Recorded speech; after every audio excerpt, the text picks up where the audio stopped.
Hey everybody, Jeremy here, and today I am going to be cooking Southern style collard greens inside of the Ninja Foodi, and I'm also going to be making cornbread. Now, the cornbread is not going to be made in the Ninja Foodi because I'm going to cook it inside of my oven because I need something larger to make this in. But here's the cornbread that I'm going to be using that I'm a big fan of. This Zatarain's honey butter cornbread. Now, growing up, we always ate Jiffy Mix cornbread, but as I got older, I started to see that there are other kinds of cornbread mixes out there, and this Zatarain's is one of my favorites. So this one has a very sweet, almost cake-like flavor to it, and to me, it goes really good with the greens. I like to put the cornbread inside of the greens. So you can get this pretty much at any grocery store, like Walmart. It's going to cost you a little under $2. And in order to mix this together, we are going to need a lot of dairy ingredients. 6 tablespoons of butter, 1 egg, and a half a cup of milk. This is going to be very rich. And I am going to be making this inside of my regular oven, preheated to 375 degrees. And then I am also going to be placing it inside of my cast iron skillet. Great thing. Oh, there you go. Preheating is done. So let's mix up this cornbread, and then when that's done, we can start preparing these collard greens, and we're going to try to get it so that they finish at around the same time. Nothing unusual about this. Just put the dry mix inside of a bowl. I got 6 tablespoons of melted butter, my half a cup of milk. I won't be needing a stand mixer for this. This is going to be a pretty easy thing just to mix all this together. Now this batter is going to be not necessarily thick, but it's not going to be runny either. So once I put it inside of the cast iron skillet, I'm going to have to smooth it around to make it as even as possible so that I can have as even of a bake as possible. And this cornbread is going to take between 25 to 30 minutes to completely cook. Now I'm just going to smooth it out and spread it out so that it can cover the entire cast iron skillet. You know, the great thing about cast iron is the more that you use it, the better it gets. And I'm not putting any butter in this, no spray, none of that. I don't need it because it has developed such a really good nonstick coating, even for this cornbread. So when I go to take it out of the oven and I go to cut it, it's just going to lift right off. And I won't have to worry about destroying the cornbread as I try to lift it. So I highly recommend, if you don't have a cast iron skillet, go out and get one. And do some research on how to best take care of it as far as seasoning it goes. And you never put it in the dishwasher.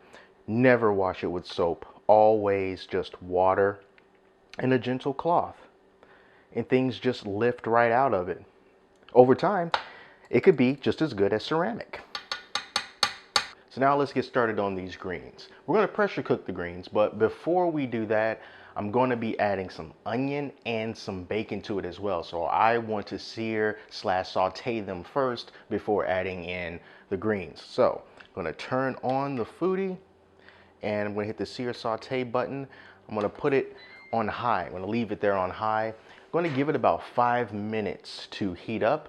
Then we're going to add our oil, add our onion and our bacon, and wait for that bacon to get nice and crispy and for those onions to get nice and brown. And then we can start adding the greens and the other ingredients to pressure cook. I'm going to add some olive oil to here, about a couple tablespoons or so of oil, and add my onion and my bacon.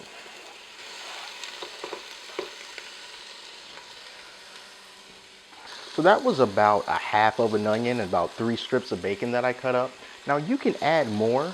I just kind of want to see how this works for the amount of greens that I'm going to be cooking inside of here.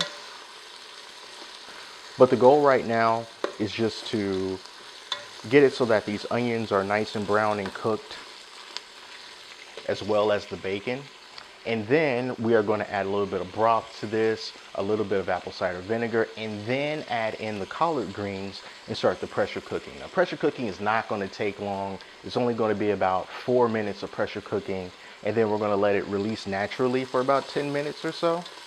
And if you're curious about this particular recipe, you can find it on Ninja's official website. And it's really interesting because it's very similar to how my family actually makes collard greens too. So very surprised at that. And it's also very welcome. So we're just gonna let this cook, and I will be back when it's time to add the rest of the ingredients. And it smells really good. All right, so that is looking good. The bacon is nice and brown. The onions are cooked. Let's start adding the other ingredients to this. Now I'm gonna add about a half a cup of chicken broth. This is low sodium chicken broth because that bacon is already plenty salty, so we don't need any more. Also going to add around 1/4 of a cup of apple cider vinegar. Going to throw our greens in there. And just for a little bit of color and extra kick, a few of these red pepper flakes.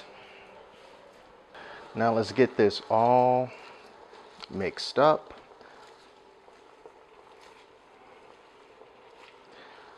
And so while I do this, you know, when I got these greens, of course, they came in bunches and they had the stem already attached to them. So what you may have to do is you're gonna have to cut that stem off, or at least separate the leaves from the stems. I, you know, just don't want to deal with the stems because the stems are, you know, they're thick. They can be thick.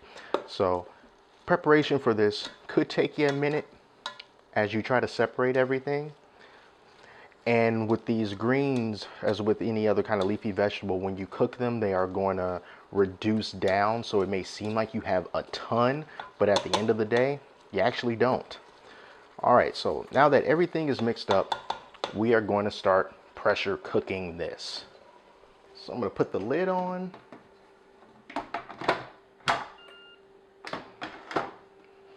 Make sure that we're sealed. We are now. We're going to pressure cook on high, and we're going to do it for 4 minutes.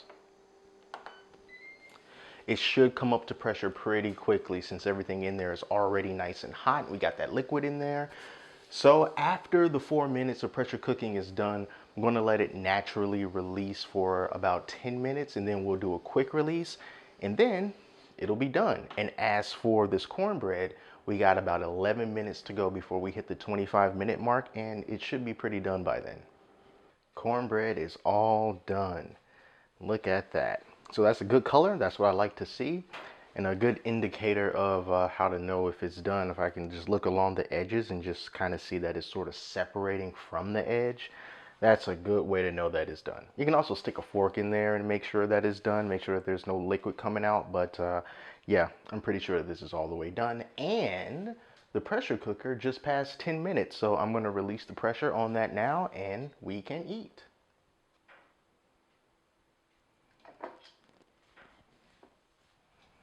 All right, look at that. We are all done. They're nice and soft and separated. And just like I said, you know, it seemed like there were a ton of greens at first, but once they cook down, you see that it's not even a lot at all. You know, this is like a couple servings for someone like me. This is a couple servings of greens. All right, so this is all done. Those juices are good. We're not going to get rid of those. We're just going to put those over the greens as well. It's got a lot of flavor in those, and we can eat. You know what? Let me get just a little bit of this so I can just taste it before I plate it.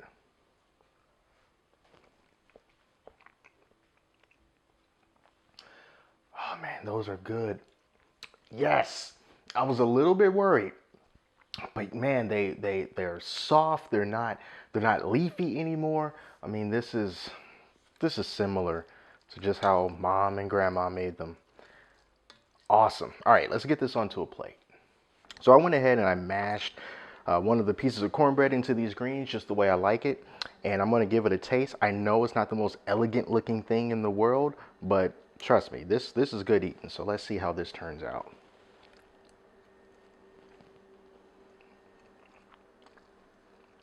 It's wonderful. I love it.